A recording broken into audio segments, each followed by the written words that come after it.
Olá, o meu nome é Gonçalo, bem-vindos ao Paleotomista. Ponham já gosto, partilhem, subscrevam, vocês vão gostar.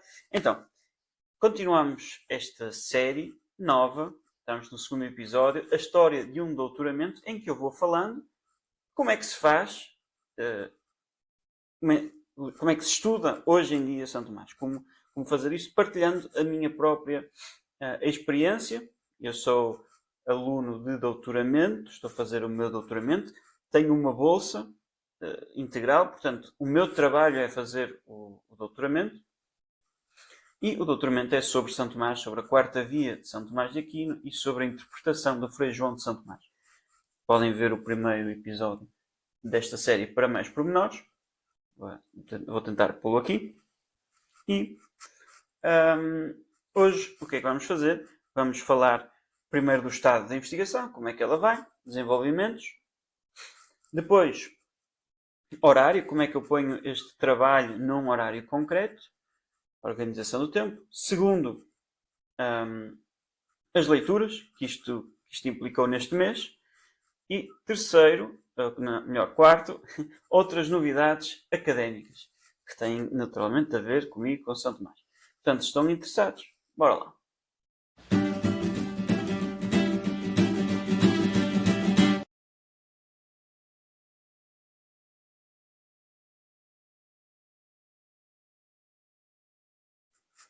Bem, recordando, o texto da quarta via é este, portanto passo a ler. A quarta via toma-se dos graus que se encontram nas coisas. De facto, encontram-se nas coisas algo mais e menos bom e verdadeiro, algo mais e menos verdadeiro, algo mais e menos nobre, e assim de outras coisas deste tipo. Mas mais e menos dizem-se de coisas diversas, segundo estas se aproximam diversamente a algo que é maximamente tal. Portanto, maximamente bom, verdadeiro, nobre, etc. Assim como o mais quente é aquilo que se aproxima do maximamente quente. Portanto, há algo que é o mais verdadeiro e ótimo, o mais bom, né? E mais nobre e, consequentemente, maximamente ente. Maximamente ser, não é um ser, um ente. Pois as coisas que são maximamente verdadeiras são maximamente entes, como se diz no livro segundo da Metafísica, de Aristóteles. No entanto, o que se diz maximamente tal em algum género, em algum tipo de coisas, coisas boas, coisas quentes, etc., é a causa de todos os que estão neste género. Tal como o fogo, que é maximamente quente, é a causa de todas as coisas quentes, como se diz no mesmo livro. Portanto, há algo que é, para todos os entes, causa de ser e de bondade e de toda a perfeição. E a isto chamamos Deus. É este o texto da quarta via. A estrutura lógica é esta. Portanto, primeira proposição, primeira premissa. Há entre as coisas algo mais e menos bom, mais e menos verdadeiro, mais e menos nobre e assim de outras coisas deste modo. Proposição 2. Mas mais e menos dizem-se de coisas diversas na medida em que se aproximam diversamente a algo que é maximamente tal. Logo, existe algo que é o mais verdadeiro, o ótimo, o mais nobre, etc. 4. Ora, as coisas que são maximamente verdadeiras, boas, nobres, etc., são maximamente entes. Logo, há algo que é maximamente ente. Mas o que é maximamente tal em algum género é a causa de tudo o que pertence a esse género. Logo, existe algo que é, para todos os entes, causa de ser, causa de verdade, causa de bondade, etc. Mas a isto nós chamamos Deus, logo, Deus existe. É este o argumento. Nós podemos ter mais ou menos objeções, isso não é relevante agora, como eu insisto na tese, é uma tese de comparação histórica, portanto não é uma defesa da quarta via. Eu acho que este argumento claramente é válido e eu acho que também é sólido, ou seja, não só a conclusão se segue das premissas, como eu acho que as premissas são verdadeiras, mas isso, aliás, e pronto, uma pessoa não pode ser tomista e não aceitar isto, porque os princípios nos quais isto se baseia são princípios fundamentais. Ok. E temos aqui 4 passos, portanto, vejam, o P1 e o P2 implicam o P3. o P3 e o P4 implicam o P5, o P5 e o P6 implicam o P7, o P7 e o P8 implicam o P9. Portanto, o que é que são premissas aqui? É só o P1, o P2, o P4, o P6 e o P8. São premissas. Agora, o P8 é que ser a causa de todo o ser, de toda a verdade, toda a bondade, é aquilo que nós chamamos de Deus. É uma definição nominal de Deus. É não problemático. O P1 é que existem coisas mais e menos boas, mais e menos verdadeiras, mais e menos nobres, etc., que para São Tomás era evidente. Portanto, o cerne da questão seria o P2, o P4 e o P6. O P2 tem um certo movimento vertical, ou seja, nós vemos coisas particulares mais e menos boas, P1, e o P2 leva-nos para cima, então tem de haver um máximo. O P4 faz um movimento mais ou menos horizontal, ou seja, este máximo de verdade, de bondade, tem que ser um máximo de ser. E o P6 faz um certo movimento vertical também, mas agora de descida, e este máximo é a causa de todos os outros. Sendo que, na verdade, no P2 é de facto realmente um movimento ascendente, ou seja, a mente está a considerar no P1 as coisas particulares e no P3 já está a considerar Deus, embora ainda não possa não saber que é Deus, mas já está a considerar algo que é maximamente verdadeiro, que é Deus. Depois do P3 para o P5 continuamos a considerar o mesmo ser, mas temos aprendemos algo novo sobre ele, e a mesma coisa do P5 para o P7 e do P7 para o P9. Estamos a considerar aquilo que é realmente a mesma coisa, mas aprendemos coisas novas sobre isso. Bom, tudo isto que eu estou a dizer já pertence à primeira secção. Mas vamos ver, portanto, o plano geral da tese, já tinha falado sobre isto, o objetivo é saber chegar ao fim e conseguir dizer, a interpretação que o Frei João faz da quarta via está correta? 2. O Frei João, que não tem um tratado de metafísica. O Frei João, repetindo, foi um dos maiores tomistas da história do tomismo português, século XVII. Ele não tem um tratado de metafísica, mas, pergunta 2, central para esta investigação, se tem uma metafísica espalhada pelas suas outras obras que seja forte o suficiente para sustentar a quarta via. Okay? E, portanto, a tese está dividida em 4 partes. As primeiras 2 têm a ver com São Tomás, as outras 2 têm a ver com o Frei João. A primeira parte tenta, primeiro, analisar a quarta via de São Tomás, ad mentem divitome, que é uma expressão tradicional no tomismo, que significa segundo a mente de São Tomás, ou seja, o que é que São Tomás quis dizer quando disse aquele texto, mais ou menos obscuro, etc. E depois, quais é que são os princípios metafísicos nos quais se fundamenta a quarta via. Depois, o segundo capítulo da tese é sobre estes fundamentos metafísicos, estes princípios, sistematizá-los, como é que eles se relacionam uns com os outros, o que é que eles dizem, etc. Depois passamos para o Frei João, procurar ao longo das obras do Frei João o que é que ele diz sobre estes princípios metafísicos, tentar reconstruir o seu pensamento metafísico, mais uma vez porque ele não tem um tratado de metafísica com foco nestes princípios, e depois reconstruir a quarta via segundo o Frei João, ou seja, ver o seu comentário é muito curto, é quase tão curto como a quarta via, e depois reconstruir, tendo em conta estes fundamentos e a minha análise do que é que São Tomás quer dizer, reconstruir uma defesa sua da quarta via, depois avaliar ambos, ou seja, o seu comentário, o que é que ele de facto comentou, e aquilo que ele, apesar de não ter dito ali, poderia ter dito porque disse noutros sítios e, portanto, tenho o arcabouço metafísico para dizer. Okay? Estes são os 4 capítulos da tese.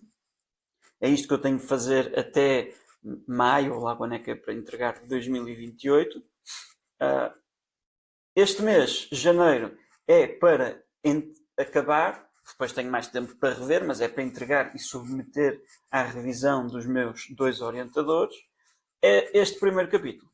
Portanto, cujo objetivo é analisar a quarta via segundo a mente de São Tomás, o que é que ele quer dizer com aquele texto, e depois extrair os princípios metafísicos nos quais se baseia.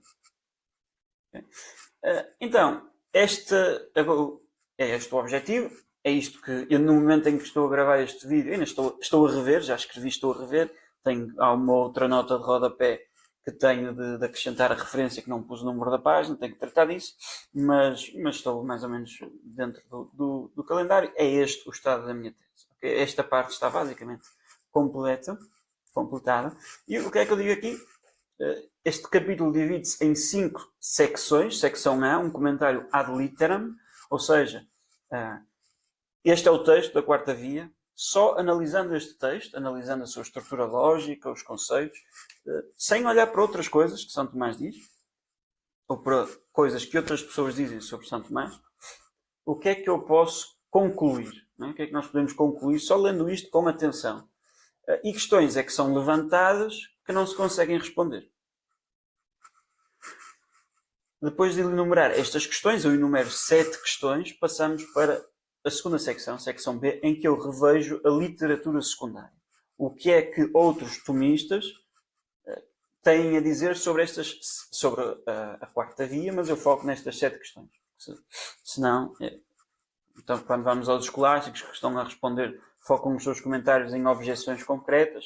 Bom, eu foco a minha análise da literatura secundária, a minha revisão da literatura secundária, naquelas 7 questões.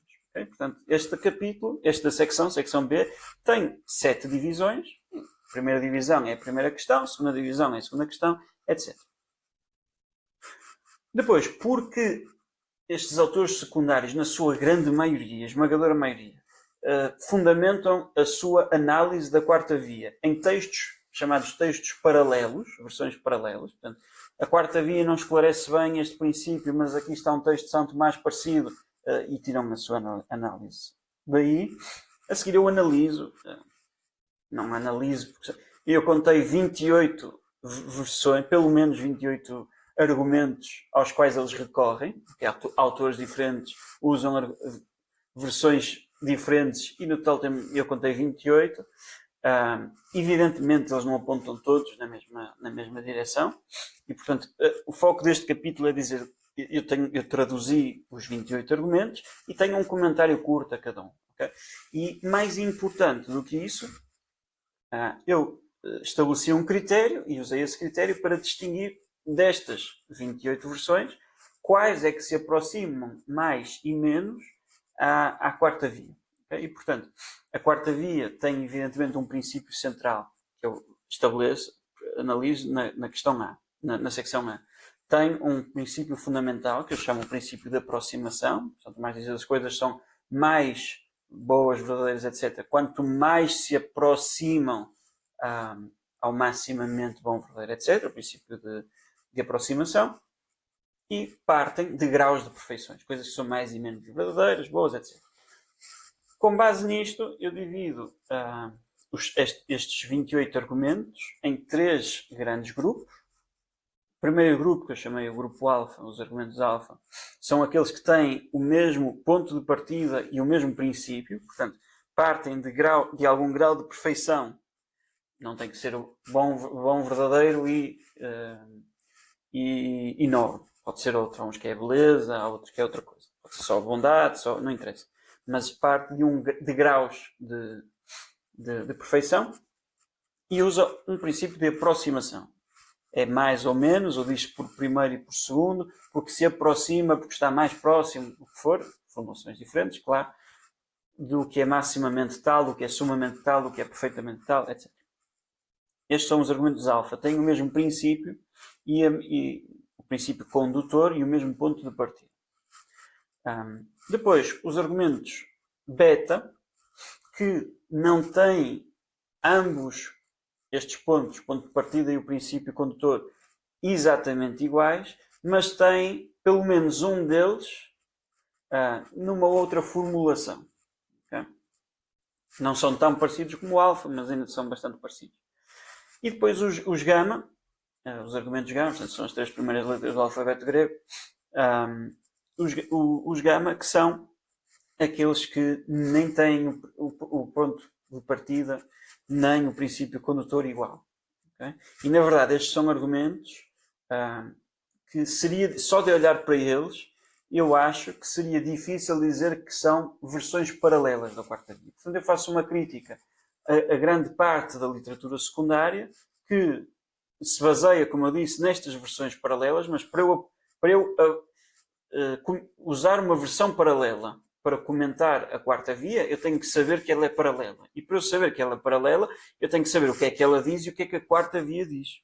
Portanto, defendo eu, a abordagem correta é a que eu faço, analisar à letra a quarta via.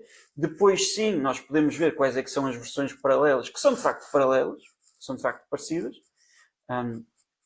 E depois continuamos a usarmos as parecidas para fazer a nossa análise e não as que são menos parecidas. Há um quarto grupo de textos que eu analiso aqui, que são os textos delta, em que os textos delta, cada texto tem vários argumentos, mas são particularmente relevantes porque neles São Tomás, para demonstrar ou que Deus existe, ou que Deus é o Criador de todas as coisas, não interessa, usa um argumento que no fundo é do tipo alfa, lado a lado com um argumento que no fundo é do tipo gama. Ele normalmente está a comparar Aristóteles e Platão, está a dizer Platão e Aristóteles concordam nisto. Aqui está o argumento do Platão, aqui está o argumento do Aristóteles.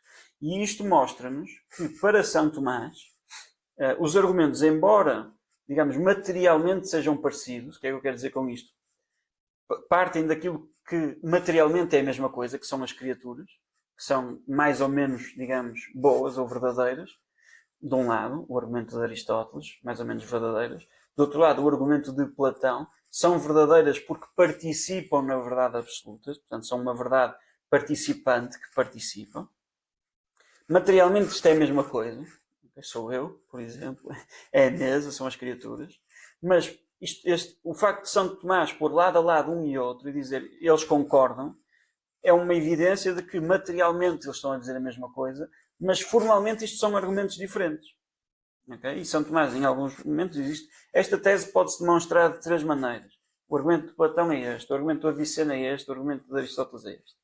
Portanto, isto mostra que para São Tomás, embora possa haver uma semelhança externa dos argumentos, porque têm o mesmo ponto de partida, de chegada, materialmente falando, formalmente são argumentos diferentes. E nós só podemos usar para analisar a quarta via aqueles que são formalmente iguais, que são, eu defendo, todos os alfa e todos os beta. Okay? Os alfa, pela própria definição, são iguais e os beta, analisando, são de facto.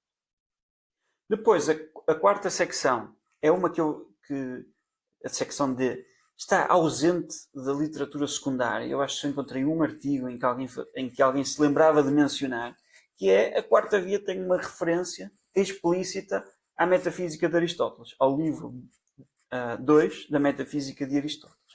E, portanto, mais útil do que ver estas versões paralelas é ver o que é que São Tomás diz, o que é que Aristóteles diz, e São Tomás, o que é que São Tomás diz no seu comentário ao livro 2 da metafísica. É isso que eu faço aqui.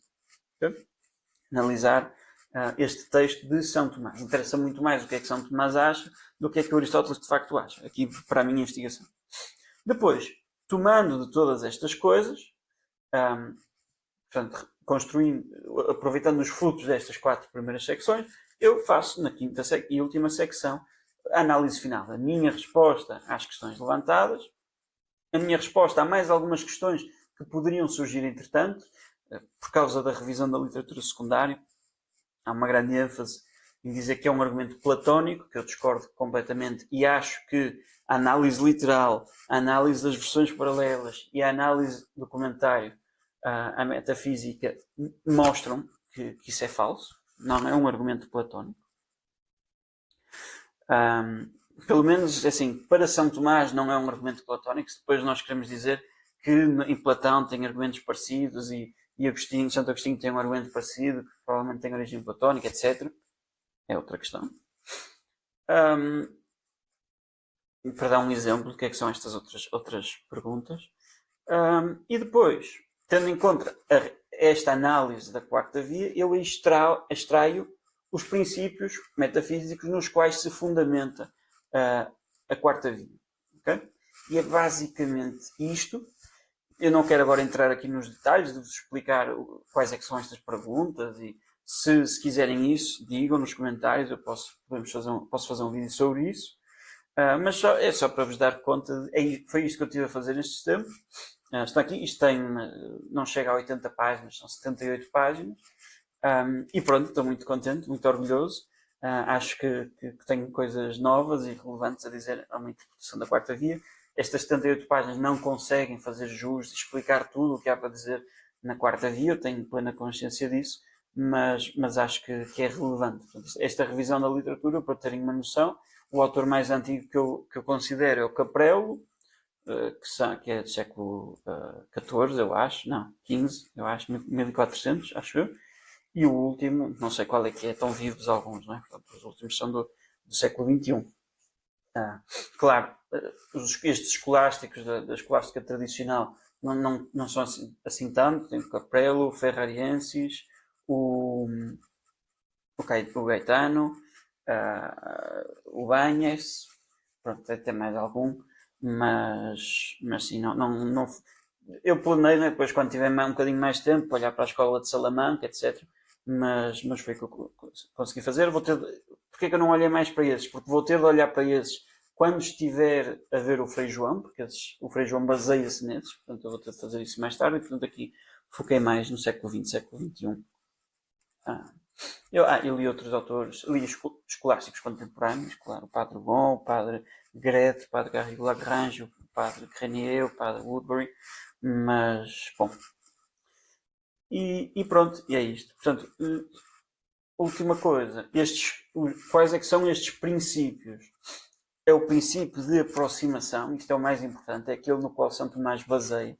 E, embora materialmente este se aproxima de outros, formalmente é este o princípio que é usado no argumento. O argumento baseia-se no princípio de aproximação.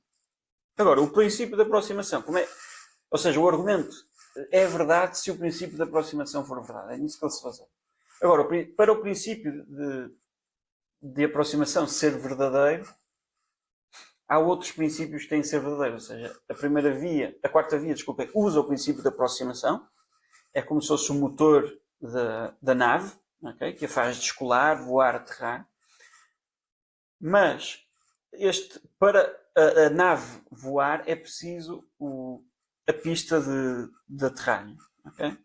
Ou seja, há outros princípios, os princípios enológicos, que têm a ver com unidade, portanto, aqueles que eu chamei o princípio de multiplicação e o princípio de composição, que é quando uma coisa é encontrada em muitas diferentes, então tem de haver algo que é a causa dessa união. O princípio de composição, quando uma coisa que é de si mesma, perfeita em si mesma, portanto, em si mesma não implica imperfeição, se encontra num estado de imperfeição em alguma coisa, tem de haver uma causa dessa união, a união da perfeição e da imperfeição, quer dizer que essa perfeição é causada por outro.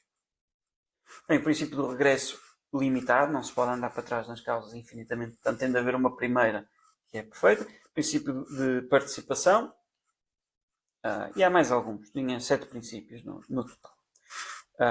Pronto, e é isto. Agora, voltando aqui.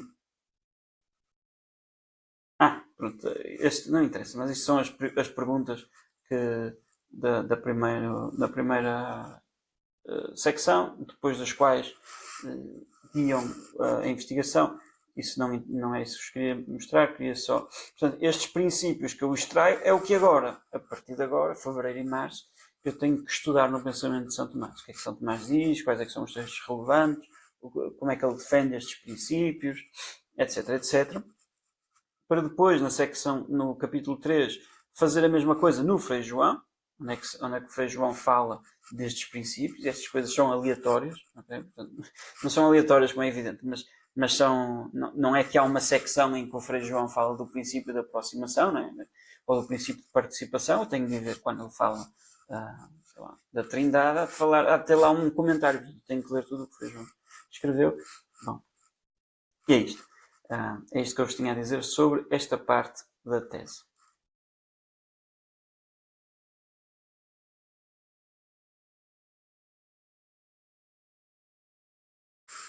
Segundo ponto que vos queria trazer hoje, horário. O horário. Como organizar o horário. Ou melhor, não é um workshop sobre como organizar o horário, mas como é que eu concretizei ou tento concretizar o meu horário. Então, acordar às 6 da manhã, rezar, tomar o pequeno almoço, começar a trabalhar às 7. E depois trabalho das 7 ao meio-dia, 2 horas de intervalo para almoçar, estar com a minha esposa. Somos dois estudantes de doutoramento, portanto, estamos os dois bastante tempo em casa. E depois, das 2 às 4 da tarde, trabalhar de novo. E depois, a partir das 4, lanchar, cuidar da casa, relaxar, fazer exercício físico, etc. E às 9h30 da noite tentamos, máximo 10 horas, tentamos ter as luzes desligadas. Bom, agora, aquele tempo de trabalho, das 7 ao meio-dia e das 2 às 4, como é que eu organizo? Evidentemente, depende do estado em que está a investigação. Não é? Há alturas em que há um espaço maior dedicado à leitura, há outras alturas em que não, em que há um tempo maior dedicado à escrita, depende, evidentemente. Quando é preciso ler, portanto, quando são tempos focados em leitura, que não foi o caso deste mês. Este mês foi um tempo muito mais focado na escrita. Mas nos meses focados em leitura, basicamente eu leio.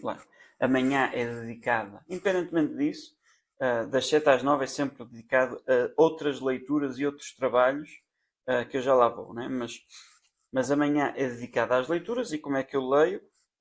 Bem, se tiver o livro fisicamente, leio o livro fisicamente. Não tenho todo... Tenho a bibliografia preliminar com que eu começo este doutoramento tem 20 páginas de linhas de livros. Portanto, evidentemente, eu não... A vasta maioria não os tenho, livros e artigos. O que eu faço é, tenho o meu tablet, leio no meu tablet, vou tirando notas, coisas importantes eu escrevo no caderno. Okay? Portanto, não há cá... O tablet está em modo de voo também, portanto, não há cá telemóveis, não há cá computadores. É ler, okay? Ler várias horas seguidas com o caderno à mão. E com o caderno à mão tiram-se notas. Os sublinhados, claro, fazem-se lá. Qualquer nota ou coisas que eu me lembro que tenho que fazer, etc., é escrever no caderno. Depois, da parte da tarde, aí sim acabaram-se as leituras, são 2 horas ao computador em que eu pego no que li, bem, as coisas que disse que tinha que fazer, que escrevi no caderno, faço-as. Às vezes tenho que mandar algum e-mail, tenho que rever alguma parte que eu me lembrei que tinha escrito que tenho que rever, alguma coisa do género. Mas depois pegar no tablet, ir aos textos que eu li, procurar os sublinhados e copiar esses sublinhados.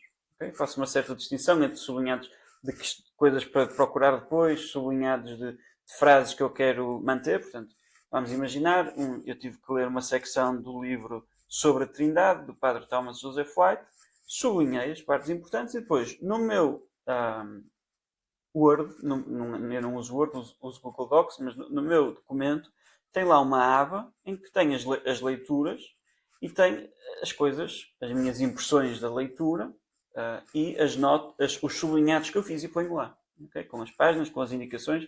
Porquê? Para depois ser mais fácil recuperar essa informação. Porque depois como é que eu fiz nesta primeira parte? Tem aquela tal secção B com a literatura secundária. Eu li e depois no final escrevi.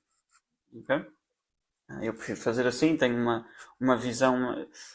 A minha memória desaparece, por isso é que eu faço estas notas, mas assim, quando vou escrever, já tenho uma visão mais global e não estou só, não comecei a ler o Padre Cornélio Fabro e comecei a escrever e depois é que vou ler o outro e afinal o outro tem uma abordagem diferente, eu tenho que fazer mudanças significativas. Não. Quando eu comecei a escrever, já tinha, não digo lido todos, mas lido uma parte significativa, sei lá, uns 75%, vamos por assim, em números redondos, daquilo que tinha que ler para este capítulo.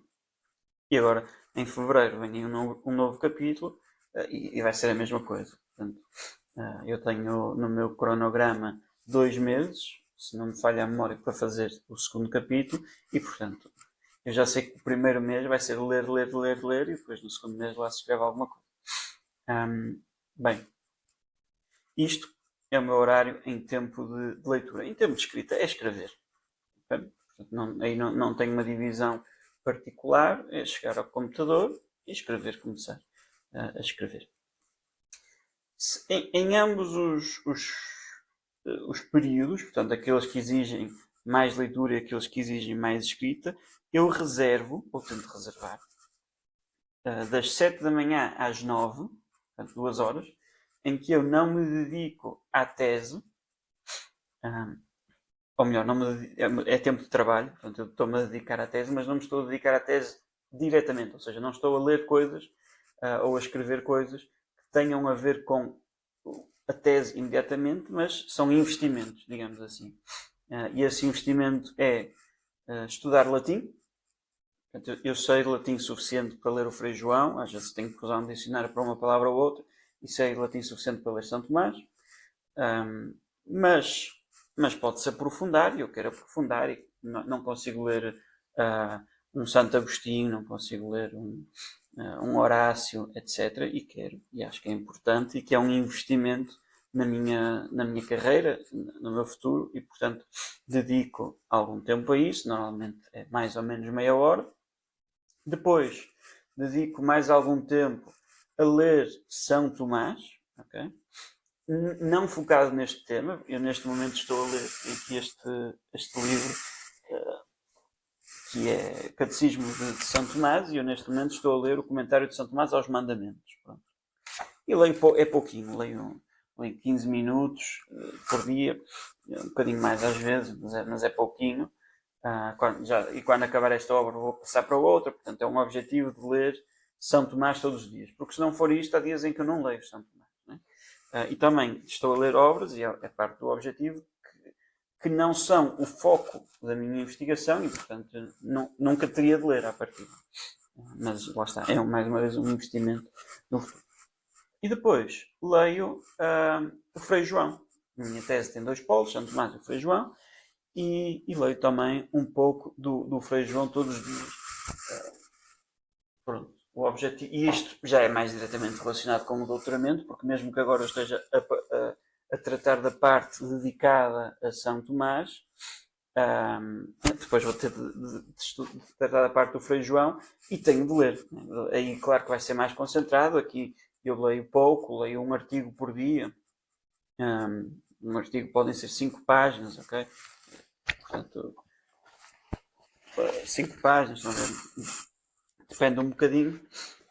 E neste caso, neste livro em específico, que é sobre lógica material, como no curso de Filosofia Tomista o próximo módulo é de lógica material e é baseada neste volume, neste manual, vou também preparando os slides à medida que leio, porque me facilita a vida, senão tenho que ler e depois tenho que preparar depois. Okay, portanto, como é que eu divido o meu tempo? Das 7 às 9 é para estas coisas, estas 3 atividades: estudar latim, ler São Tomás, ler o Frei João, e depois das 9 ao meio-dia,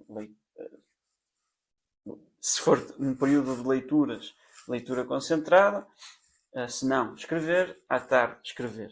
É claro que se eu chegar à tarde e não tiver nada para escrever, li uns textos, tinha pouco conteúdo de interesse, em meia hora fiz o que tinha a fazer, isso é evidente. E pronto, quanto ao horário, era isto que eu tinha a dizer-vos.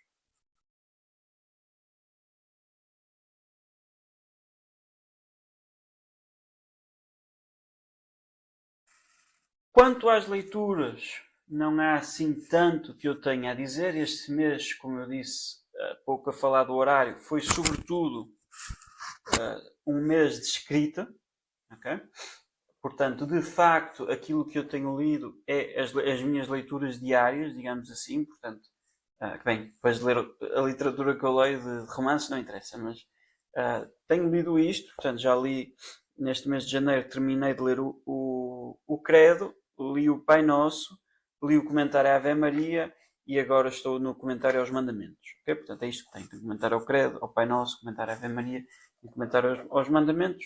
estou no último, já tinha começado em dezembro, mas estou a terminar. Depois, terminei de ler este livro do Frei João, A Lógica Formal, do curso de Filosofia Tomista do Frei João.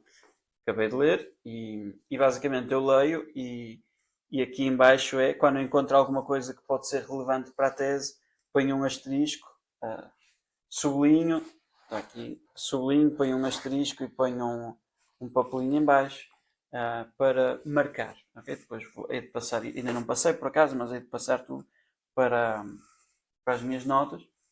E agora, como vos disse, comecei este, que é o segundo volume. Portanto, isto aquele é o 1 do 1, este é a parte 2 do primeiro volume, porque o original, estes dois são o mesmo livro. Pronto, que é a lógica agora material. Estão interessados em saber? Já há um curso de lógica formal, no curso um módulo de lógica formal no curso de filosofia tomista que eu estou a promover, há de haver também o de lógica material. Okay? Agora, só para terem uma noção do que é que implicou ler para este primeiro capítulo, embora não tenha sido propriamente este mês. Para terem essa noção, então aqui está o meu documento, onde eu tenho a tese, okay? Portanto, o aparatos, aqui o primeiro capítulo, o segundo, terceiro, quarto. Pronto, está aqui. Eu tinha dito menos de 80 páginas, na verdade está em 83 neste momento. Okay? Pronto. Não interessa. Não é relevante agora. Estão aqui os princípios.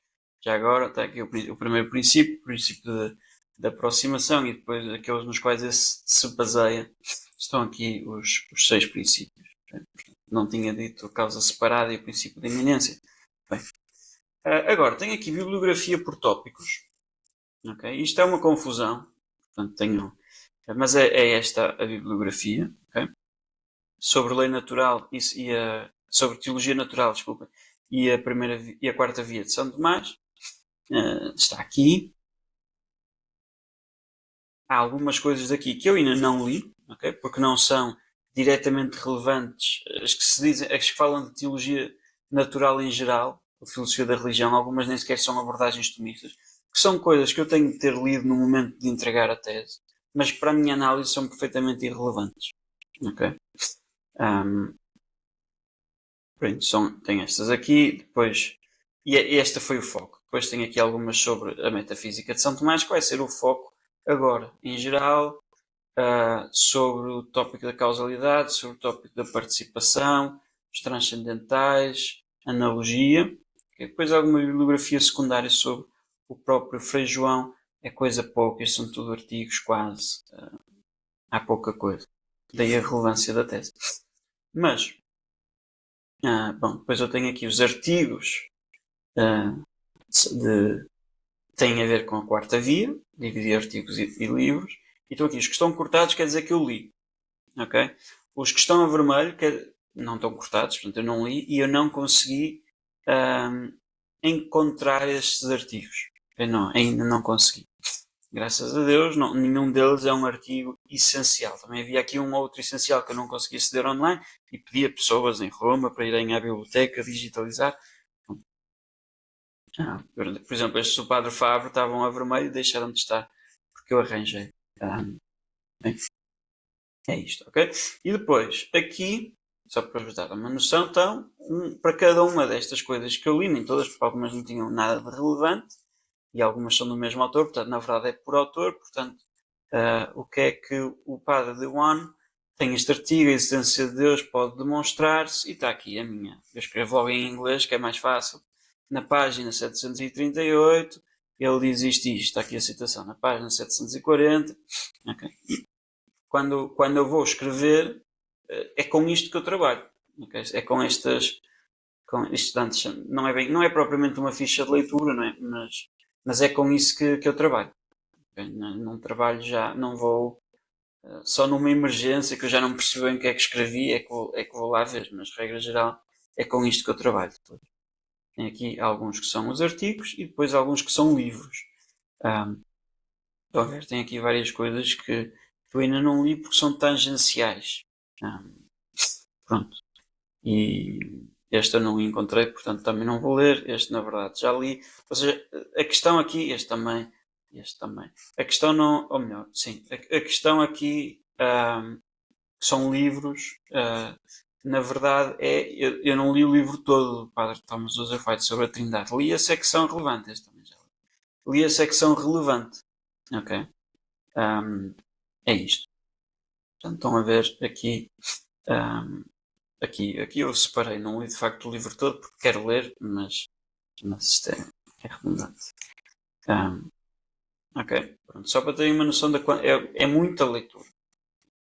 Lá está, eu não tenho de ler, este também já li, não tenho de ler os livros todos, ou melhor, os livros inteiros, tenho de ler a secção relevante. E depois, idealmente, se me sobrar tempo, lá está, naquelas 3 horas da manhã, se a certa altura eu já li tudo o que tinha que ler, pego nestas coisas, né? Mas esta senhora nem sequer é tomista. E Perfect Being Theology é uma coisa antitética à abordagem tomista, mas é relevante ler, mas não é imediato, não é? Não é uma importância premente.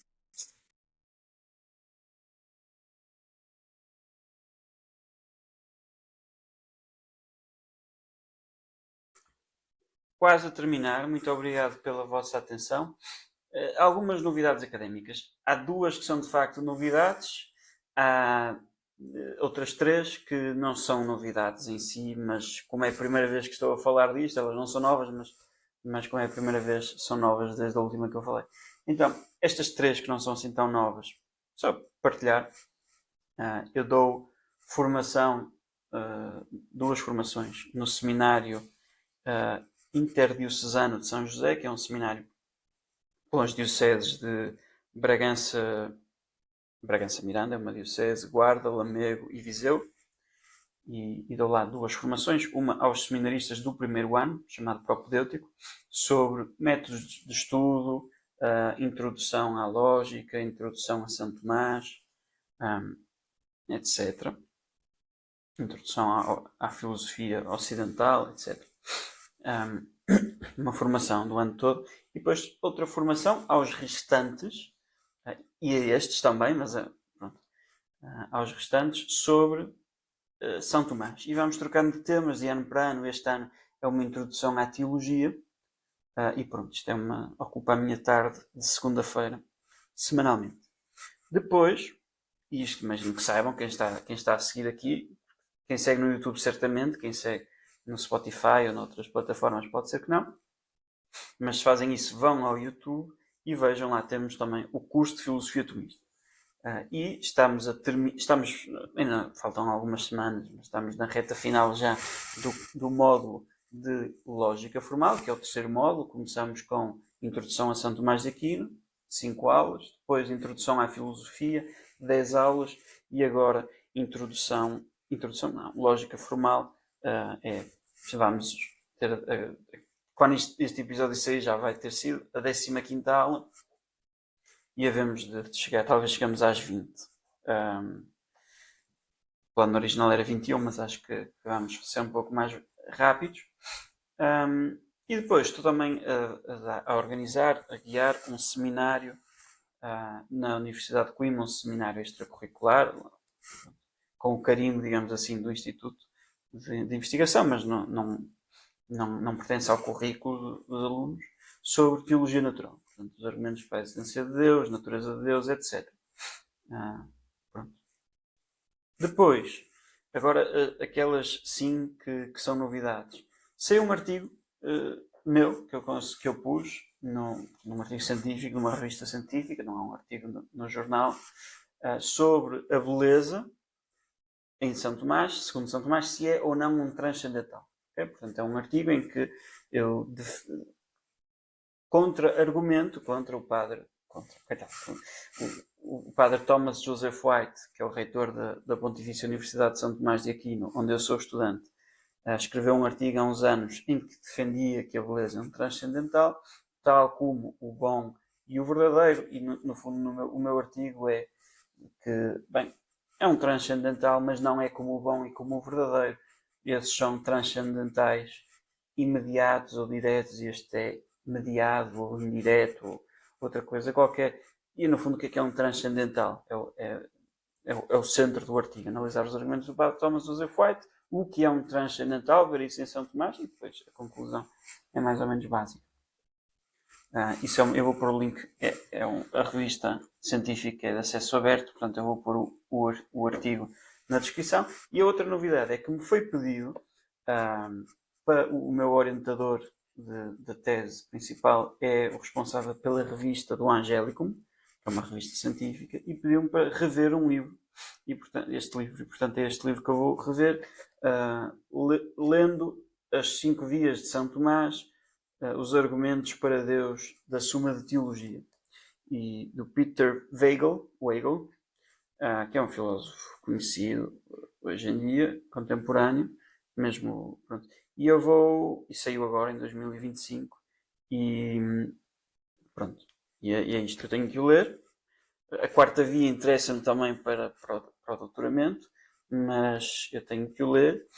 É da universidade, publicado pela Cambridge University Press, Universidade de Cambridge, e eu tenho que o ler, tenho que escrever uma revisão, 5 páginas, e se me parece bem, se me parece mal, quais é que podem ser os problemas, quais é que podem ser as forças a recomendar ou não a leitura, e pronto, mas é uma coisa muito boa, sobretudo porque fui convidado, tenho muito orgulho, e queria partilhar com isto. Bom, se gostaram, não se esqueçam de pôr gosto, subscrever, partilhar, etc, etc, para podermos chegar a mais pessoas. São maneiras completamente gratuitas de ajudarem o podcast e, sobretudo, de poderem levar uma sã filosofia, uma sã teologia, uma sã doutrina a mais pessoas. Portanto, partilhem em geral, e se souberem de alguém que possa estar interessado, alguém que gosta de pensar em grandes questões, alguém que gosta de questões filosóficas, alguém que é católico devoto, gostava de uma oportunidade de aprofundar a fé, digam. Se tiverem sugestões de conteúdo,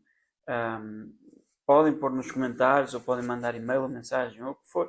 Estão à vontade. Muito obrigado. Louvado seja nosso Senhor Jesus Cristo, e para sempre seja louvado em sua Mãe Maria Santíssima.